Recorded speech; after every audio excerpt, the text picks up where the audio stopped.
Hello friends अगर मैं आपसे कहूँ कि साल में केवल 3 महीने 3 बार अपने प्लांट्स पे केयर टिप्स को अप्लाई करके आप अपने प्लांट्स को साल भर हरा भरा ग्रीन मेंटेन कर सकते हैं, तो आपके मन में एक सवाल ज़रूर आएगा कि ऐसा कैसे हो सकता है और ये 3 महीने कौन से हैं। तो कंप्लीट इन्फॉर्मेशन आपके साथ में शेयर कर रहा हूँ, टॉपिक को पूरा देखिएगा। मैं हूं अनूप, आपका होस्ट, और आप देख रहे हैं बगिया की ABC।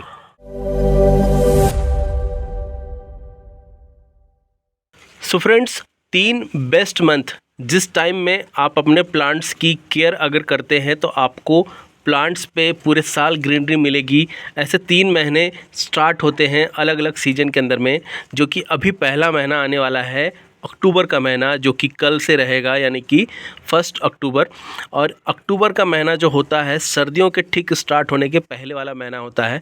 इस समय मौसम थोड़ा सा सुहावना होता है, 30 डिग्री के आसपास टेम्परेचर होता है, थोड़ा सा स्प्रिंग जैसा माहौल होता है। और इस टाइमिंग में प्लांट की केयर अगर आप सही तरीके से करते हैं, जितनी भी एनर्जी है अगर आप इस टाइमिंग में अपने प्लांट्स के ऊपर में लगा देते हैं, तो पूरे सर्दियों के समय में आपके प्लांट पे आपको अच्छी फ्लावरिंग देखने को मिलेगी, ग्रोथ भी अच्छा रहेगा और प्लांट चलेंगे भी सही से और आगे जाके ख़राब भी नहीं होंगे। जो परमानेंट प्लांट है उस पर आपको भी अच्छी ग्रोथ देखने को मिलेगी।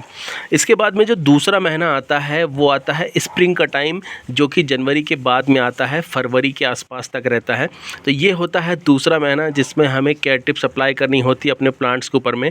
अगर इस टाइमिंग में अपने प्लांट की आप सही तरीके से केयर करते हैं तो पूरे गर्मियों में प्लांट सही से चलते हैं और ख़राब नहीं होते हैं, भले ही कितनी ज़्यादा गर्मी क्यों न पड़े। और तीसरा महीना होता है जुलाई का महीना, जो कि ठीक गर्मी के बाद में और बारिश के ठीक पहले होता है। तो ये 3 मंथ हैं जिनके अंदर में आपको अपने प्लांट्स के ऊपर में केयर टिप्स अप्लाई करनी होती है। अभी कौन कौन सी केयर टिप्स है ये भी जान लेते हैं। तो सबसे पहला है कंपोस्टिंग। आपको क्या करना है, अपने लिए कंपोस्ट भी तैयार करना है। तो आपको 1 महीने पहले या 2 महीने पहले कंपोस्ट तैयार करके रख लेना है, जिससे आप इस टाइमिंग के अंदर में अपने प्लांट्स के अंदर में कंपोस्ट अच्छी क्वांटिटी में और अच्छी क्वालिटी की अप्लाई कर सकें।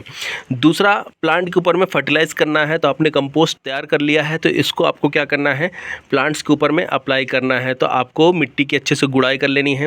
मिट्टी की गुड़ाई करने के बाद में 1 से 2 दिन आपको सॉइल को थोड़ा सा सूखने दीजिए, एयर को पास होने दीजिए।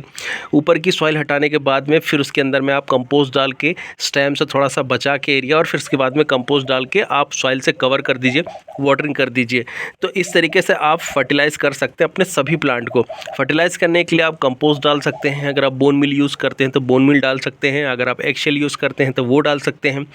ये सारी चीज़ें आप अप्लाई कर सकते हैं। मिक्स फर्टिलाइज़र कोई भी है, वर्मी कंपोस्ट है, काऊ डंग है, जो भी आप यूज़ करते हैं सभी कुछ डाल सकते हैं प्लांट के अंदर में, प्लांट की रिक्वायरमेंट के हिसाब से। इससे प्लांट आपका सही तरीके से पूरे सीजन चलता रहेगा।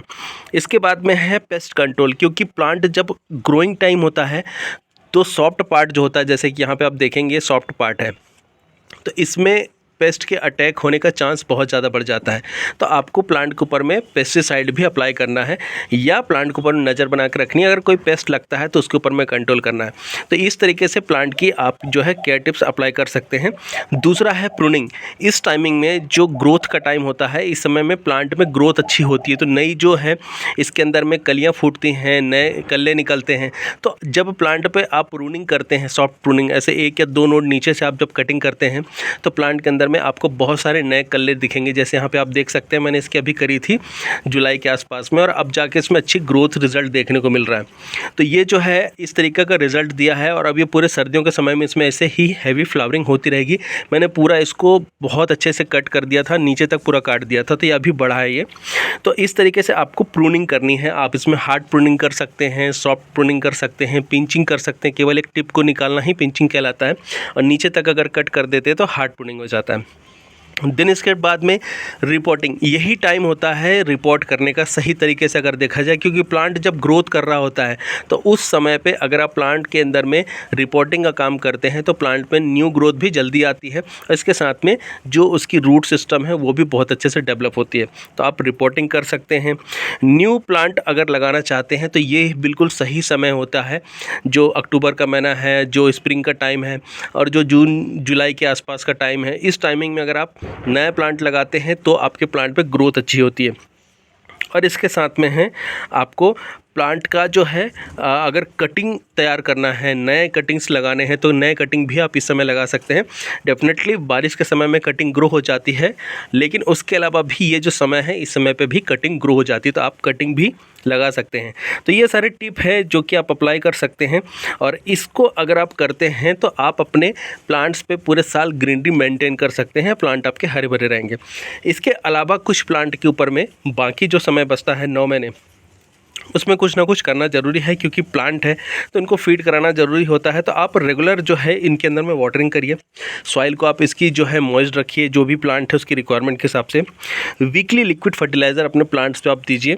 इसके साथ में आप पिंचिंग कर सकते हैं किसी भी प्लांट के ऊपर में। अगर आप पिंचिंग जितनी ज़्यादा करेंगे उसमें नए जो है फुटाव होंगे और प्लांट आपका घना होगा। तो आप इसमें 15 से 20 दिन में जो भी नए कल्ले दिख रहे हैं जहाँ पे फ्लावर नहीं आने वाले हैं तो उसको आप पिंच कर दीजिए, तो वो और भी घना होगा और भी बहुत सारे उसके अंदर में नए जो हैं निकलेंगे स्टेम्स, तो आपका प्लांट घना होगा, तो आपको बहुत ज़्यादा फ्लावर या फ्रूट्स मिलेंगे।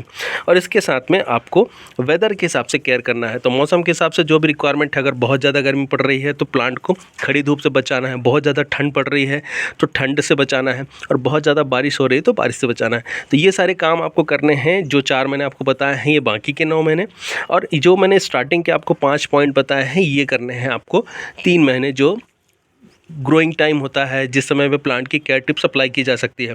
तो इस तरीके से पूरे साल अगर आप बहुत ज़्यादा मेहनत नहीं करना चाहते हैं गार्डन पे, लेकिन प्लांट्स को हरा भरा रखना चाहते हैं, तो आप अपने प्लांट्स को ये सारे टिप्स को अप्लाई करके पूरे साल हरा भरा रख सकते हैं और ग्रीनरी बहुत अच्छे से मेंटेन कर सकते हैं।